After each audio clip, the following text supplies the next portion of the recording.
G'day, hi, and welcome. Hopefully you can hear my voice because it's late at night. But I just have to make a video about this article that somebody sent me there. And thank you very much. And just to answer some of their questions, if they do kind of catch on to this video, the pictures I just get off of Google. So if you're wondering where I get the pictures, that's where I get them. Next to that, my experience with the Avro Arrow is years ago. I used to work at the National Aviation Museum, and so I've sat in the Arrow cockpit a few times or whatever, and there's a few pieces of the Arrow left there, the engine, the cockpit, from Arrow 206, so they say, and of course there's ejection seats and a few other things, and they've recently restored the cockpit a bit more. I haven't seen it since they restored it, but back when I sat in it, the control column was still in there, but there was no instrumentation left in panels, and the ejection seat was out of the aircraft. And it's just an old section that's left. Now, the reason I'm telling you this is that, I, like most Canadians, we tend to become a bit fanatical about the Avro Arrow. But for me, it's not so much the airplane in itself, it's what the airplane represented. But, and I think this is, over budget didn't kill the Arrow as much as politics killed the Arrow. It's not Arrow 201 or 206 and the Arrow variants in between that really changed things. It's what was coming after that, and that's why the Arrow program was really, in my opinion, put to kibosh, because it was getting a little bit, yeah, the Arrow had its problems, but it was getting a little bit too forward thinking, and I think that was kind of scaring some people around the world. Now, not talking about the Russians, I'm talking about people within. Remember, Avro or Avro, depending on tomato type of thing. It was a British company, okay? So that you got to keep that in mind. And the other thing too is the Americans. There was American influence for us to push away the Arrow program. The Diefenbaker government, who I referred to as a liberal government in one of my previous, I meant to say conservative government, but he was catering to the liberals. Diefenbaker had no vision. This man killed. Like Canada would be very technologically advanced had we kept going forward with this. You don't believe me? Where do you think NASA got their guys? They got an awful lot of Canadians. You know what I'm saying? That created a brain drain right away. So there was, the Beaumark missile, which replaced the Avro Arrow, which worked half-assed at best. We had a lot of Beaumarks, but and what it cost to replace the Avro Arrow program after canceling it, we bought the CF-101 Voodoos, McDonnell Douglas Voodoos, which would have actually cost the same to finish the Arrow program. So it would have finished off with a much better airplane in its designated role as an interceptor. That said, the Voodoo wasn't a bad airplane. It's just, it was already outdated when we got them. So, all right. Anyway, CTV News gets this article. It's dated December 18th, 2011, but somebody just sent it to me now, and I didn't hear about this new conspiracy coming out of the Avro Arrow. But anyway, here we go. The article reads: Avro Arrow mystery deepens with the UK discovery. Okay, the discovery of an intact ejection seat from Canada's legendary Avro Arrow is fulfilling a half-century-old conspiracy theory that one proposedly destroyed jet was smuggled to safety. The Avro Arrow program was infamously shut down, but then by Canadian John Diefenbaker in 1959. All related materials from the project, right down to the blueprints, were ordered destroyed. See, the fact that they destroyed the blueprints, that tells you something. The airplanes is one thing, but the blueprints is another. The ejection seat was discovered in the hands of a private collector in the UK and has been tracked back to the Aviation Museum, closed during the 70s. So how did the seat from the Arrow make its way to England? Chris Wilson, the manager and director of Jet Art Aviation, a British company that sells aircraft collectibles, suggested his discovery of the seat in the latest piece of evidence to suggest one Arrow escaped from Canada. The seat was currently on sale on eBay for $250,000. It is believed to be the matching pair to the seat to a second Arrow seat that Wilson found in 2008 and then was sold to a Canadian Aerospace Museum in Toronto. The Arrow had a front pilot seat and a rear navigator seat. The chance of finding one in the first place is more or less a miracle. It's a holy grail aircraft item. The chances of finding two is just ridiculous, really, Wilson said in a telephone conversation from Yorkshire, England. Okay, moving right along. Sorry, here we go. That got me thinking that the only way a pair of seats could have come to the UK like that in flown condition is if an aircraft came over here. The ejection seat had been confirmed to the ctvnews.ca to have been from the Arrow program by Martin Barker, the world's leading ejection seat manufacturer. A letter of authenticity by Martin Baker's House of Business developed Andrew Martin is available on the Jet Art Aviation website.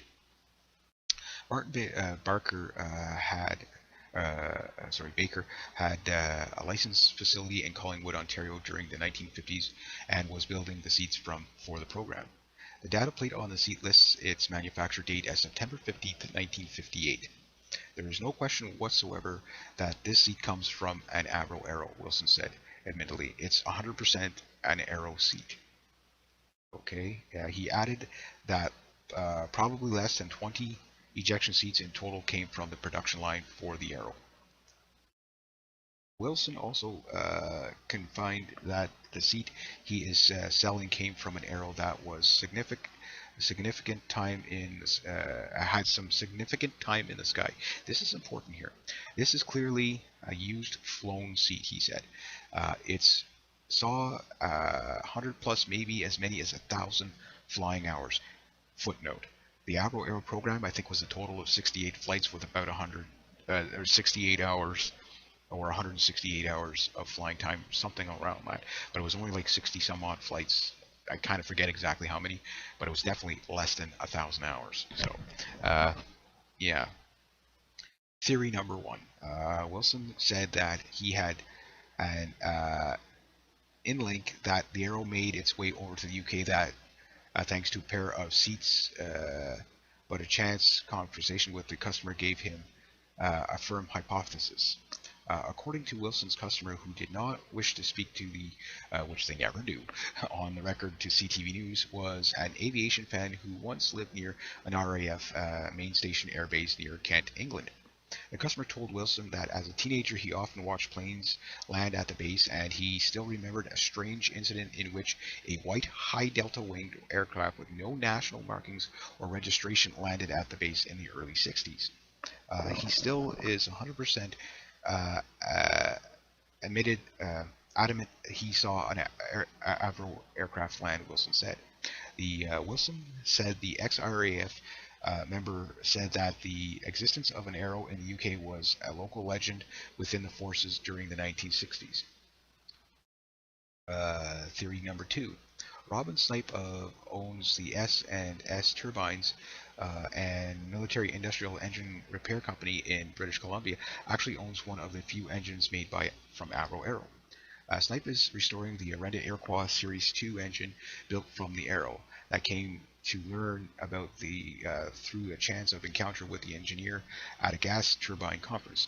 The engineer told him he worked on an Iroquois engine while in university in the UK during the 60s. The parent company of the Avro program was Hawker Siddeley, was British and shipped the engine over. Okay. It took Snipe a few years, but he eventually managed to track down the engine through a complex series of moves, including buying a Second World War airplane to use as barter. And he had the engine delivered to British Columbia. Snipe said Wilson contacted him directly to talk about his engine and the Arrow program, but he poured some cold water on Wilson's theory as to an Arrow actually escaping during and leaving Canada. I highly doubt such took place. I certainly hope to be proven wrong, but the facts simply do not support the notion that an Arrow was flown to the UK, he said. Okay. Snipe noted the Arrow did not have the range to make it to the UK. I'm going to cover that, let alone to Iceland from Ontario. This is true. How would you get the aircraft there? He said. However, he did have a theory on how the seats ended up in the UK. Whoops. The seats being highly technical and containing uh, pyrotechnics would have been one of the first items removed from the Arrow aircraft before scrapping it. Likely a request was made by the British Ministry of Defence to evaluate the seats for potential consideration of the using of the Martin Baker seats in their upcoming aircraft, the TSR-2. He said, I was going to just talk about that in a second. I haven't read this whole column myself, and I was going to bring up the TSR-2, so this puts things into perspective here. While Slip is quite confident that there are no arrows, there were no arrows saved, he does admit that one mystery that still lingers, allowing for the romantic possibility. The first picture taken of the Mark I Arrow aircraft sitting on the flight line after program canceled shows all the arrows RL 201 through to 205. However, the late picture taken does not show aircraft RL 202. No one seems to know what happened to 202, which had just received major maintenances due to landing gear collapse experienced several months prior, and was just repaired and returned to flight worthiness immediately before the program was cancelled, he said. I cannot say 100% certain that no Arrow aircraft escaped destruction. However, it does seem highly unlikely. Regardless, Snipes said he appreciated the attention of the Arrow because he thinks many Canadians do not understand how advanced their country was in aerospace sector. Yes, it was. Like I said, we didn't just lose the airplane, we lost what was going to come after the airplane. That's why we lost the airplane. People do not realize that Canada was by far away on the cutting edge of aerospace technology, light years ahead of everyone else. That's the real story. Never mind the mystery about why it was cancelled. More fuel for the fire. It is not just Wilson that has a theory of the Arrow being smuggled away. Famed Canadian journalist June Collingwood, who died in 2007, speculated that one Arrow equipped with a powerful Iroquois engines made it to safety. A pilot herself, she wrote an article for Maclean's magazine saying she heard the distinctive sound of an Arrow flying over Toronto the day after it was announced the jet to be destroyed. The Arrow I thought is amazing. The Arrow I thought in amazement. Nothing else could make such a racket. Someone has flown an Arrow to safety, she wrote in 1997 article recalling her youth. Air Marshal Whitfield Curtis, the First World War ace who had headed the Arrow program, only helped fuel the rumors and theories that the one of the interceptors was saved. In 1968 interview with the Toronto Star, he refused to answer when asked the question if an Arrow was smuggled away. Like the X-Files tells us, the truth is out there. The UK's official secret releases classification information in 30, 50, and 100-year intervals. It will be 50 years from the alleged arrival of an Arrow into the hands of the RAF very soon. The ejection seat remains on sale on eBay. Wilson said he has already received 400,000 bid, but he said the seat is priceless historical artifact and can hope to do better. Okay, I guess everything's for sale. Okay, let's get into this. The TSR-2. Okay, that confirms it. I couldn't remember.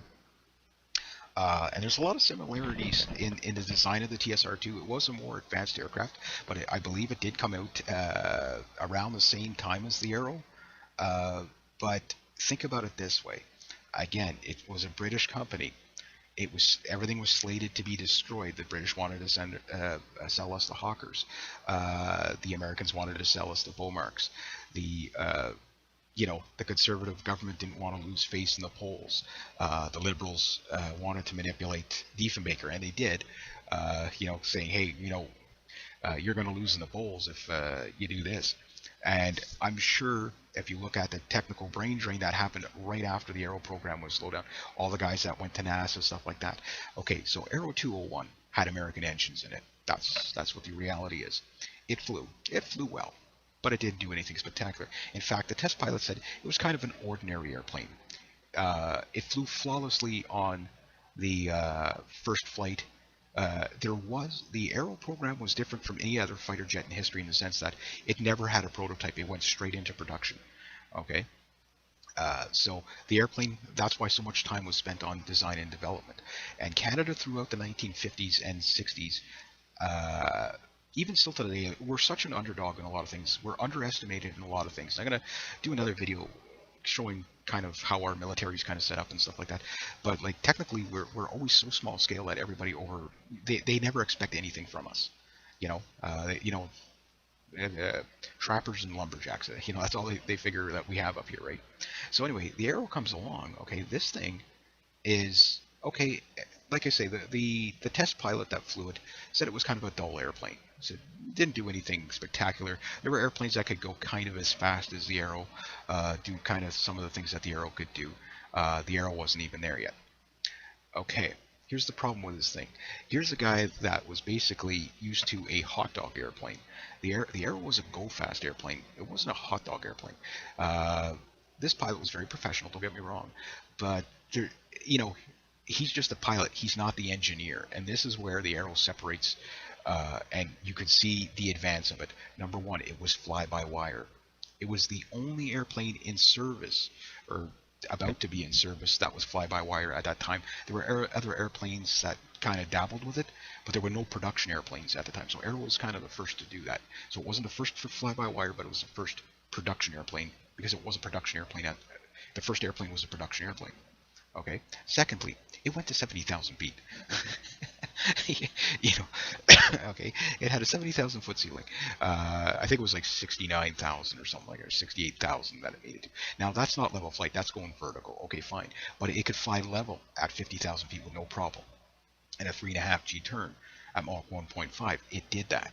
Okay. Not a lot of airplanes even today can do that. Most fighters can. Okay. It was fast. It cruised very fast for its time, just a little under Mach 1, or well, around 600 miles an hour. Just a tad bit under Mach 1. But even still, to today's standards, that is good. There was hardly any. Even the F4 Phantom didn't cruise that fast. Okay, now the F4 Phantom would surpass the Arrow later on because it was allowed to go to fruition. You know what I mean? The Arrow never did. Now Arrow 201 was impressive enough as it was.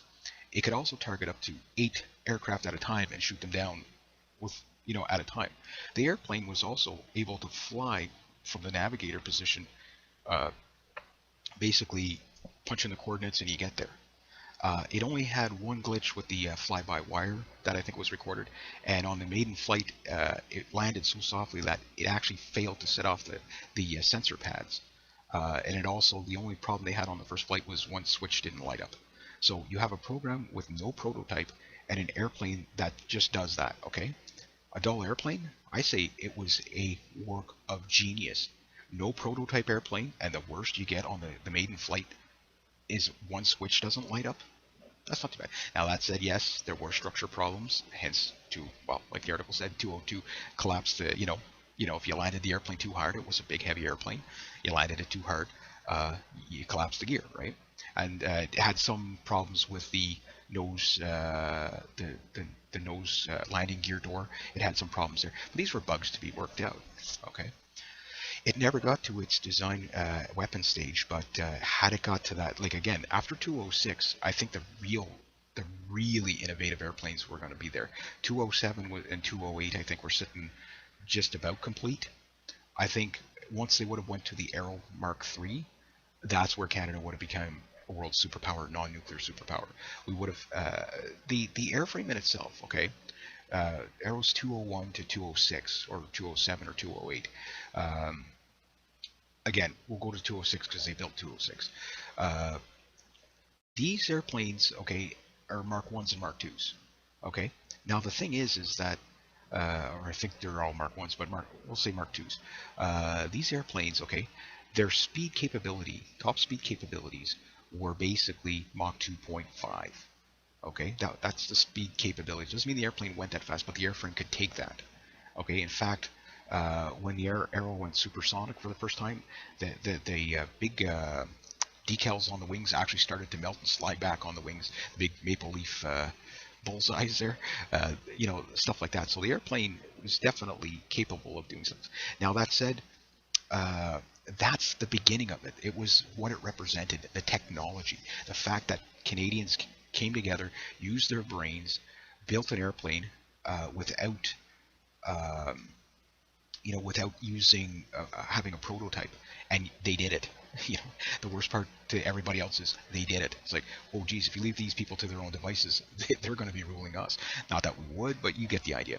Now, as a dogfighter, I could tell you the arrow would have got clubbed like a baby seal. Why? You couldn't see nothing in it. Again, you're listening to a man that's actually sat in the nose of the Arrow. I never flew the thing because I only sat in the nose section. Again, worked at the Aviation Museum. Arrow 206, I was sitting in the nose of it, and it's a clamshell kind of thing, much like the Delta Dagger. Okay, so looking forward, there's like a divider right in the center of the windscreen, and it kind of breaks up your vision so that you actually don't see the front of the windscreen. But because it's such a steep pitch on the forward windscreen, you really can't see forward very well. You can see the horizon and stuff like that, but it's definitely not a dogfighter. And with the clamshells, I mean, as a Buck Rogers airplane, very cool. But again, at 50,000 feet in those days, I mean, again, you wouldn't want to be a Badger or a Bison pilot or a Bear pilot, Russian bombers basically, because the Arrow would catch up to very fast. The speed advantage of the Arrow in intercept mode, yeah, it was kind of short range in intercept mode, but with a full payload climbing 5 miles a minute, even the CF-18 can't do. The CFA can do that. CF-18 can do that empty. It can't do that with a full combat load. The Arrow could do that with a full combat load. That's good by today's standards. It's not amazing. The F4 Phantom climbed 8 miles a minute, but again, the F4 Phantom had more time to develop. Okay, so 5 miles a minute, cruising faster than, just as fast as the Tu-95s would pretty much fly, and then of course you had more than enough legs to catch up to them and outrun them. You could shoot them down from up to 8 to 15 kilometers away, depending on the missile that they would have used, and you could shoot up to 4 to 8 targets at a time. And most importantly, you could program all this from the back of the car, in the navigator's station, which was quite claustrophobic. It was really elbow-wise, but as soon as you close the clamshell, you can't see. There was a little tiny window just to let some light in, but it had to be dark in there so you could see the instrumentation. And I also saw it. I sat in both sides, in the pilot side and in the navigator side. Now that said, there was other things that it was going to be designed to do. A very ugly job, such as dropping what the RCAF pilots used to call the big boom maker in the belly. Basically drop nukes. It was going to be designed to do that as well. But its primary role was to shoot down bombers coming over the Arctic. An interceptor, that's what it was. Now, a MiG-21 would probably fly circles around it in a dogfight. However, it probably wouldn't be able to catch it. So, in the day. So the MiG-21, a great dogfighter of its time. But at 50,000 plus feet, or even 60,000 feet, it's not going to touch the Arrow. So the Arrow has that advantage. But the Arrow is really strictly designed to shoot down bombers and do counter nuclear strikes on, say, amphibious assaults or ships or something like that. But that was the early stages of it. Again, what would have Arrow 207 brought us in a Mark III variant? Then that would have been a Mach 3 airplane. Still a gold-fast interceptor, not and stuff like that. Now, as far as it making it over to England, hypothesis. Okay, so Arrow 202, we'll say, there's speculation of where was it. Again, did it get chopped up or whatever? Again, I'll have to go through the photos again to see if there's pictures, evidence of Arrow 202 being chopped up. But let's say one didn't. Okay, so how could it get away? Again, in intercept mode, you have a 300-mile range. In ferry mode, you have about a 2,000-mile range. So that means, yeah, with drop tanks, yeah, they could probably do this. Let's say they say, okay, well, here's what we're going to do. The Arrow's a bit of a guzzler. Well, here's what we'll do. We'll lighten the airplane down a bit, put some drop tanks on it, because air-to-air refueling doesn't exist yet. Here's what we're going to do. We're going to or it may have existed at 1959. It should have existed by that time, but it didn't exist on the Arrow. So maybe they came up with a method of air-to-air refuel, or they flew it, okay, to a shoreline somewhere, okay, put it on a ship, You know, not every, just because it can fly doesn't mean it has to, right? It would be cheaper to send it over on a ship, and nobody would be looking for it. Then okay, you take the ship, you bring it to say uh, Iceland or Greenland, so I mean, I'm pretty sure the Arrow could have made it from Canada to Greenland, the coast of Greenland. They just needed, a rollout strip to land on, refuel it, meet me here, meet me here, meet me here, make it to Iceland. Now, from Iceland to England, that might have been a bit of a stretch, but that's where you could catch the ship. You know what I'm saying? So this idea that it couldn't get over, like, well, if it didn't have the range, well, a ship has a range. So it is possible. It is very, very possible. Now, motive. Well, the TSR program, it was like the Arrow program. It was over budget, overpriced, and under scrutiny from politicians. Again, the TSR-2 program would have been one of the most advanced British airplanes they ever designed up until the Typhoon, right? And maybe obviously the Tornado, but the Typhoon is like the British. That's their best ingenuity fighter technology, and it's pretty darn good. But that said, that at the time, it was a long time before they got to the Typhoon. Uh, so they had the Harriers and stuff like that, but they didn't have a good Arctic patrol airplane that could do everything, so to speak, and long range patrol, and that's what the TSR was. And there's a lot of similarities between the TSR and the Avro Arrow. I'm not saying the British ripped off, the Avro Arrow to, you know, reverse engineer to put in the TSR too. But the idea is that, hey, they could have learned stuff from it. What was the Arrow doing? Stuff like that. I mean, there's nobody on the planet at that time that didn't want that airplane. They wanted to see what they might not wanted the airplane, but they wanted the technology. And again, that's what Canada lost, was the technology, the brain drain. Because all those guys went to NASA, and then next thing you know, a few years later, you got people walking on the moon. You know what I'm saying? So with that said, did one of the arrows get away? Well, I think probably one did, because there would have been so many people out there that say, hey, you know what? We'll pay you to get one of those out of there. Just say you destroyed it. Once you got like 6 or 8 of them lying on the ground all chopped up, they can't tell if it's 201 or 202 or 206. You know what I mean? Like, it's all scrap metal now. They found stuff at the bottom of Lake Ontario, blueprints and mock-up models for the wind tunnels, the wind turbine tests and stuff like that. So there is some stuff that people stole out of the factory as souvenirs and keepsakes so that they wouldn't get destroyed. Well, the ultimate thing you take is an actual airplane. And again, the British would have, definitely wanted their own technology kind of back, in the sense that, yeah, okay, they allowed Canada to kind of do their own thing and be independent and create their own airplane. But the British weren't expecting us to build that. An 85-foot long monster of an interceptor that can make it to 70,000 feet. They weren't expecting that. They weren't expecting 31,000 pounds of thrust out of a Canadian-made engine. They weren't expecting a 3.5 G turn at Mach 1.5. They weren't expecting speeds in excess of Mach 3 how the program went to its full potential. You know what I mean? They weren't expecting it. Nobody was. They weren't expecting the thing to do well in the Arctic. Now, we'll never know how well it would have done in the Arctic, but at 85 feet long, that thing was big enough. You could have jammed quite a bit of technology in that. There's not a sensor that you couldn't put in it.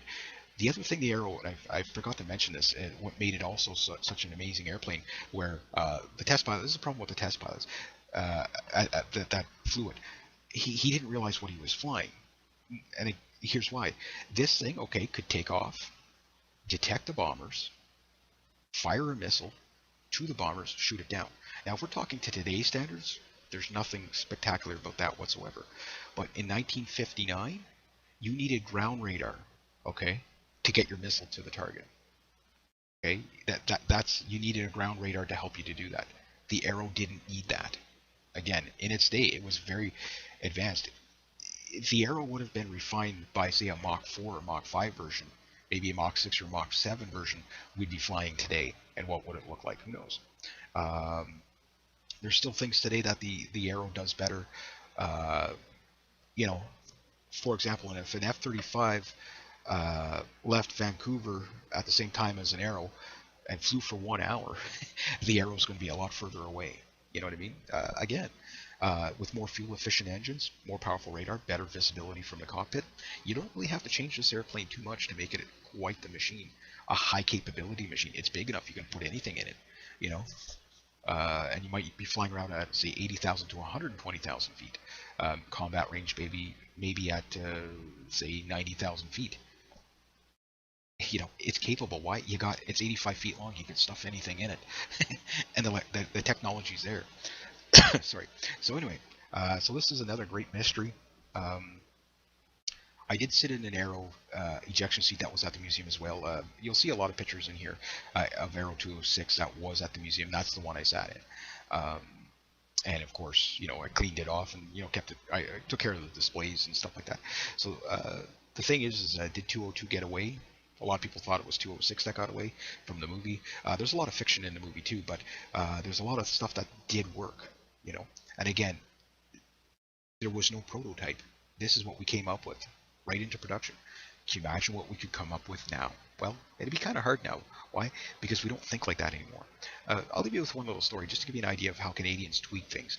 The F-86 Sabre, there was an RCAF engine technician, I guess you'd say, who was tweaking Sabre engines, Canadian Sabre engines, okay?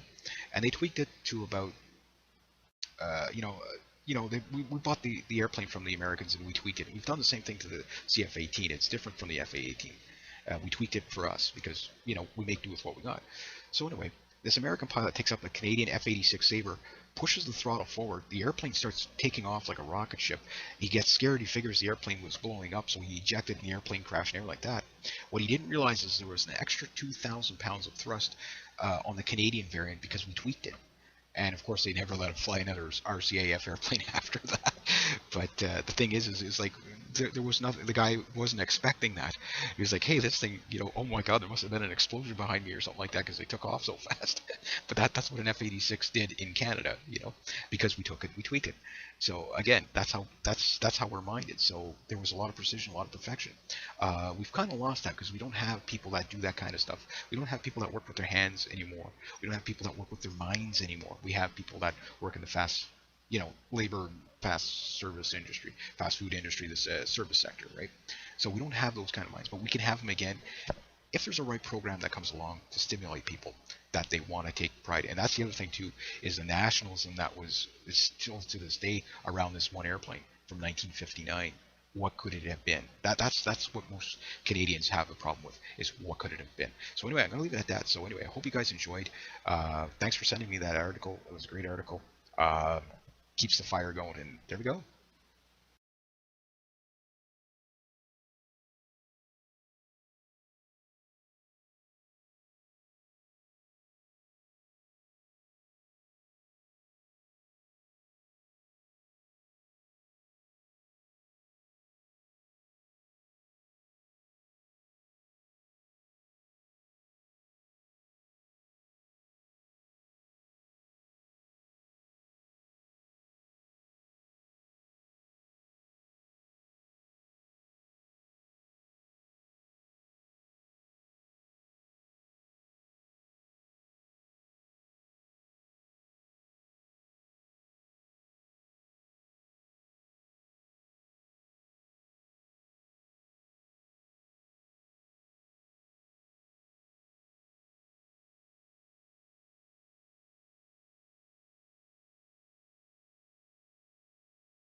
G'day, hi, and welcome. Hopefully you can hear my voice because it's late at night.